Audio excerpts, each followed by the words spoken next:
સિંગવડ દાહોદ જિલ્લાના સિંગવડ તાલુકામાં જસોણી અને ખુટા ગામના શિક્ષિત પરિવારમાં સગાઈ પ્રસંગ યોજાયો, જેમાં જસોણી ગામના મહેમાનો દ્વારા દહેજ ઘડવાના બદલે સમાજમાં જાગૃતતા લાવવાનો સંદેશ પૂરો પાડ્યો। દાહોદ જિલ્લાના સિંગવડ તાલુકાના ખુટા ગામે કટારા મોહનભાઈ રૂપાભાઈના સુપુત્ર ઉમેશ કુમારની સગાઈ જસોણી નિવાસી તળીવી મોહનભાઈ સોમાભાઈની સુપુત્રી કૃષ્ણા કુમારી સાથે થઈ, જેમાં આદિવાસી સમાજના પારંપરિક રીતિ રિવાજ મુજબ નારિયેળ આપી સગાઈની રસમ કરવામાં આવી। આજરોજ તારીખ 8/2/2026 મોજે જસોણી તાલુકો સંજેલી નિવાસી મોહનભાઈ સોમાભાઈ તળવીના દીકરીના સગાઈ મોજે ખુટા તાલુકો સિંગવડના મોહનભાઈ કટારાના પુત્ર સાથે સગાઈ પ્રસંગનું આયોજન કરવામાં આવ્યું।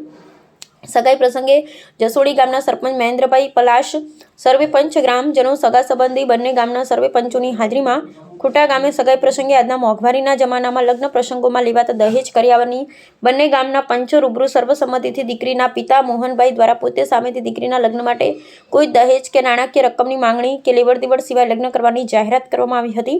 તેઓ જણાવ્યું હતું કે વર પક્ષ તરફથી પોતાની સ્વેચ્છાએ કન્યાના શણગાર માટે જે રકમ લાવે તે એમને માન્ય રહેશે। તે બાબત આદિવાસી સમાજ માટે એક દિશા ચિહ્નરૂપ કિસ્સો કહી શકાય। આજના જમાનામાં આદિવાસી સમાજમાં દીકરીના લગ્ન માટે મોટી રકમ અને દાગીનાની કન્યા પક્ષ દ્વારા લેવડ દેવડ કરનારા માતા પિતાએ અને સમાજ માટે સામાજિક જાગૃતિ માટે મોહનભાઈ દ્વારા એક નવતર પહેલ કરી નવો ચિલ્લો ચિતરવામાં આવેલ છે અને સમાજ માટે દિશા ચિહ્નરૂપ ગણી શકાય તેવો નિર્ણય કરેલ છે। Reporter Sureshbhai S Makwana, Gujarat bureau chief. Dahod જિલ્લાના સિંગવડ તાલુકાના ખુટા ગામે ઉપસ્થિત છે અને ત્યાં જસોણી ગામેથી સગાઈ પ્રસંગે મહેમાન ઉપસ્થિત છે, તો તેમને કયા પ્રકારે બંધારણ પ્રમાણે છે કે કઈ પ્રકારે સગાઈ કરવામાં આવી છે તે ત્યાં ઉપસ્થિત મહેમાનો જોડેથી આપણે જાણવાની કોશિશ કરીશું। આપનું નામ? મારું નામ તળવી સવજીભાઈ સોમાભાઈ, ગામ જસોણી। અમે જસોણી અહીંયા ખોટા ગામે સગાઈ કરવા આવેલા ચાંદલામાં। હા, મેં લેવડ દેવડમાં કંઈ રાખ્યું નથી, અમને જે ઈચ્છા હોય એ ચડાવવાનું અને બીજું બધું બંધ છે અમારે।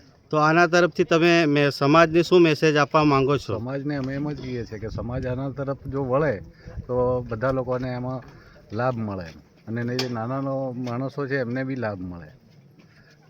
તો ત્યાં બીજા પણ વડીલ ઉપસ્થિત છે, તેમનાથી જોડેથી જાણવાની કોશિશ કરી। વડીલ, આપણે આજે સગાઈ કરી છે અહીં ખુટા ગામે, તો તમે કયા પ્રકારનું એ રાખ્યું છે એ કહેશો?